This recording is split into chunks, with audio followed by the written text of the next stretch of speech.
একটি জঙ্গলে একটি কুঁড়ে ঘর ছিল, আর সেই ছোট্ট কুঁড়ে ঘরে বাস করত এক টুনি আর তার 3টে ছানা।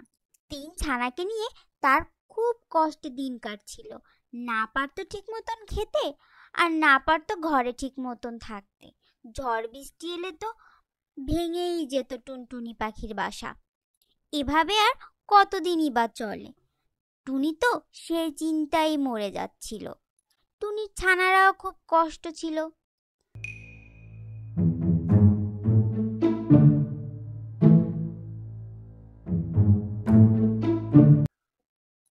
ছানারা তো তার মাকে বলে, মা, কিভাবে আমরা থাকবো? ঝড় বৃষ্টি এলে তো ভেঙে পড়ে যাবে ঘর। এভাবে কি দিন চলে? তার ছানাদের ছোট্ট করে একটি বুঝ দিল টুনি। বলল, তোরা টেনশন করিস না, তোদের মা তো আছে। যাই হোক, আমি এখন খাবারের খোঁজে বের হব। তোরা 3 জনে ভালো মতন থাকিস, সাবধানে থাকিস।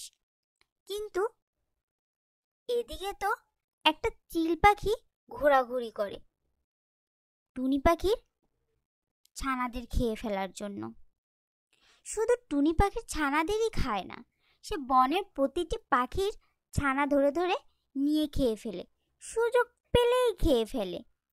এর জন্য তো কারো বাসা ফাঁকা পেলেই তাদের বাসার সামনে ঘুরঘুর করে আর তার ছানা পাখিদের খেয়ে ফেলে। টুনি যখন খাবারের খোঁজে বের হবে, তখন তার ছানারা বলে, মা, তুমি আমাদের ছেড়ে যেও না। হয় আমাদের নিয়ে যাও, না হলে তুমি থেকে যাও। এখানে একটা বড় পাখি এসে ঘুরঘুর করে আমাদের খাওয়ার জন্য। আগের দিন তো এসেছিল, কিন্তু তুমি আসাতে সে চলে গেছে। আজ যদি তুমি চলে যাও, তাহলে ঠিকই এসে আমাদের খেয়ে ফেলবে। তুমি যেও না মা। তখন টুনি বলল, তোরা চিন্তা করিস না, আমি যাব আর আসব, এই কাছেই যাব আর চলে আসব। এটা বলে টুনি পাখি খাবারের খোঁজে বের হলো।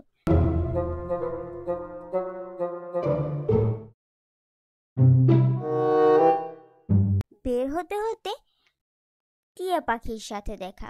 সেখানে টিয়া পাখির সাথে অনেকক্ষণ গল্প করলো। টিয়া পাখিও বলল, আমাদের বাসায় অনেক ভয়। চিল পাখি এসে ঘুরঘুর করে আমার ছানাদের খাওয়ার জন্য। ওরা একা রয়েছে, আমারও তাড়াতাড়ি বাসায় যেতে হবে। টুনি বলল, আমার তো সব দিকেই ভয়। বাড়িটা আমার খুবই ছোট্ট, একটুখানি বৃষ্টি ঝড় এলেই পড়ে যাবে। কি যে করি, ওদিক থেকে চিলেরও ভয়, বাচ্চাদের এসে খেয়ে যাবে। যাই, আমিও চলে যাই বাসায়। এই বলে তারা কিছুক্ষণ কথা বলে সেখান থেকে চলে যায়।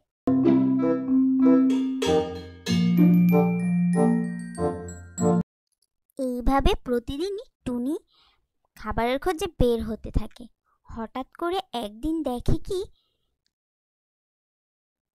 চিল পাখি তার বাসার সামনে ঘোরাঘুরি করছে।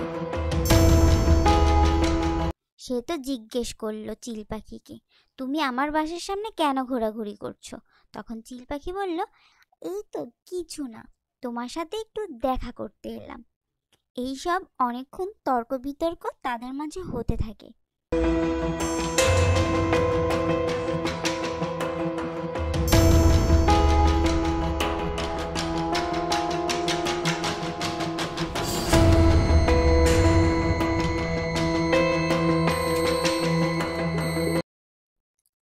তারপর ঘরে ঢুকে টুনি তার ছানাদের বলে, তোরা চিন্তা করিস না, একদিন সব ঠিক হয়ে যাবে। অনেক রাত হয়েছে, তোরা ঘুমিয়ে পড়। ছানারা তো ঘুমিয়ে পড়েছে। এদিকে তো টুনির চিন্তায় ঘুমই আসছে না। সে মন খারাপ করে বাহিরে গিয়ে বসে থাকলো আর বিধাতার কাছে কাঁদতে থাকলো। আমার ঘরটা যদি ঠিক না হয়, আমি কিভাবে আমার ছানাদের নিয়ে থাকবো? এভাবে অনেকক্ষণ মন খারাপ করে বসে রইল চাঁদের দিকে তাকিয়ে। তার মন খারাপ দেখে হঠাৎ একটা জাদুর পাখি এলো।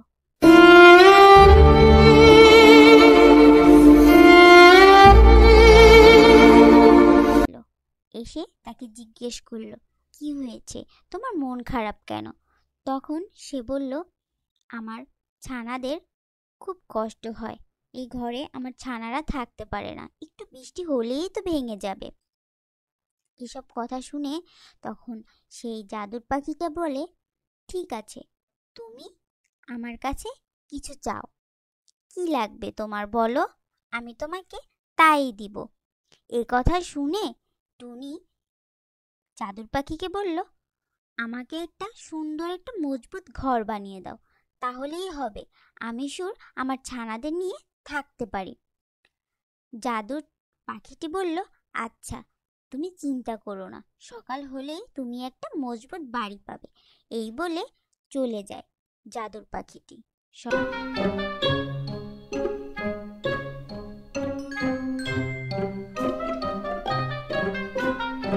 সকালে ঘুম থেকে উঠে দেখে সত্যি সত্যি তার একটা সুন্দর বাড়ি হয়েছে। এভাবেই কিছুদিন দিন কাটতে থাকে তাদের।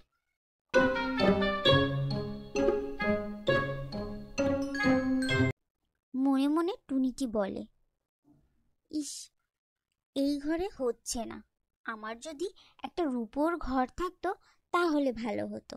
সে আবারও সেই একই দিনের মতন সেইভাবে মন খারাপ করে বসে থাকলো। তার মন খারাপ দেখে সেই জাদুর পাখিটি আবার এলো। এসে আবার সে একইভাবে জিজ্ঞেস করে, সে বলল তার একটি রূপার ঘর চাই। আবারও সে একই দিনের মতন সে তার ঘরকে রূপার ঘর করে দিল।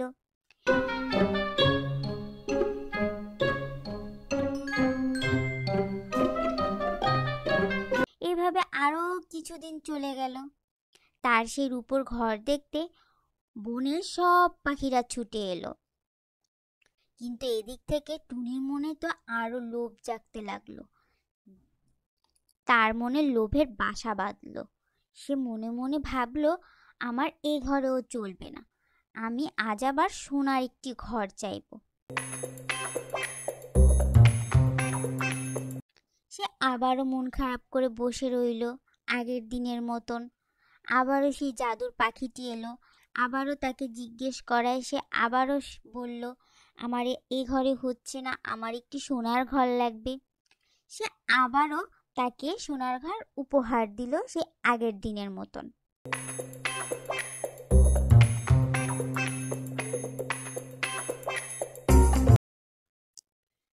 সে সোনার ঘর দেখে খুব খুশি হলো এবং বনের পাখিরা সবাই দেখতে এলো। সবাই বলা বলি করছে যে টুনি এত ভালো ভালো ঘর কিভাবে তৈরি করছে, এত টাকাও বা কই পাচ্ছে। কিন্তু টুনি তো কাউকেই কিছু বলছে না। কেউ জিজ্ঞেস করলে বলছে, আমি নিজে উপার্জন করছি। টুনির মনে তো আরো বেশি লোভ জাগতে লাগলো। যত পাচ্ছে ততই যেন তার মনে লোভ একটি বাসা বেঁধে গেছে। সে আবার ঠিক করলো সে আবারও চাইবে। ওদিক থেকে তার ছানারাও তাকে জিজ্ঞেস করছে সে এরকম প্রতিদিন এরকম বাড়ি কোথা থেকে পাচ্ছে, কয়েকদিন পরপরই এরকম রূপোর বাড়ি সোনার বাড়ি কোথায় পাচ্ছে। এসব বলাতে টুনি তার ছানাদের চুপ করিয়ে দিল। তারপর সেই রাতে টুনি আবার মনে মনে ভাবলো সে আবার মন খারাপ করে বসে থাকবে। তাই করলো। কিন্তু তার মন খারাপ দেখে আর সে জাদুর পাখিটি আসলো না। তারপর জাদুর পাখিটিকে না দেখে সে জাদুর পাখিটিকে ডাকতে থাকলো। তারপর তার ডাক শুনে জাদুর পাখিটি চলে এলো।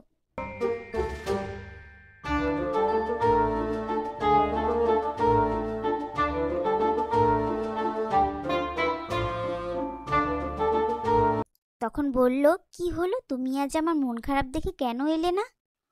জাদুর পাখি একটু রেগে গেল, বলল, এসব ছাড়ো, তোমার কি লাগবে তুমি তাই বলো। আমাকে তো তুমি সবই দিয়েছ, তাহলে আমাকে এই বনের রানী বানিয়ে দাও। আমার এত বড় বাড়ি আর আমি এই বনের রানী হব না, এটা কি হয়? আমাকে তুমি এই বনের রানী বানিয়ে দাও। এটা শোনার পর জাদুর পাখিটি তো খুব ক্ষিপ্ত হলো। তোমার এত লোভ যে তুমি এখন এই বনের রানী হতে চাও, এটা কখনোই সম্ভব নয়। তুমি যখন যা চেয়েছো আমি তখন তোমাকে তাই দিয়েছি, তোমার ইচ্ছে পূরণ করছি, তারপরও তোমার দিন দিন লোভ যেন বাসায় বেঁধে গেছে শরীরে। তোমার এত লোভ আগে জানলে আমি তোমাকে এগুলোও দিতাম না। আমি তোমাকে আর কিছুই দিতে পারবো না, তুমি আর কখনো আমাকে ডাকবে না। এগুলো বলে সেখান থেকে জাদুর পাখিটি চলে যায়।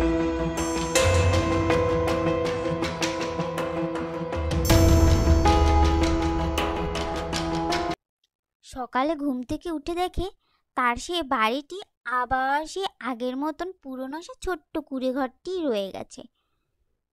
সে সেটি দেখে নিজের ভুল বুঝতে পারল আর বলল, আমি আর কখনো লোভ করব না। লোভের জন্য আজ আমার এরকম আবার দশা হলো। নিজের ভুল বুঝতে পারায় জাদুর পাখিটি দূর থেকে দেখল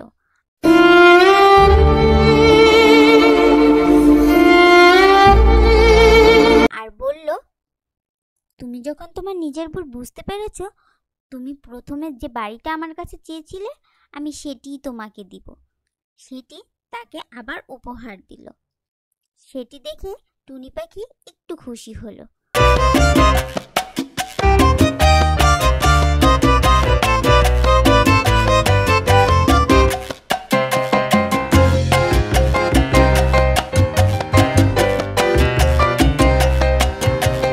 খুশি হয়ে তার ছানাদের নিয়ে বাস করতে লাগলো সুখে শান্তিতে সেই মজবুত ঘরেই।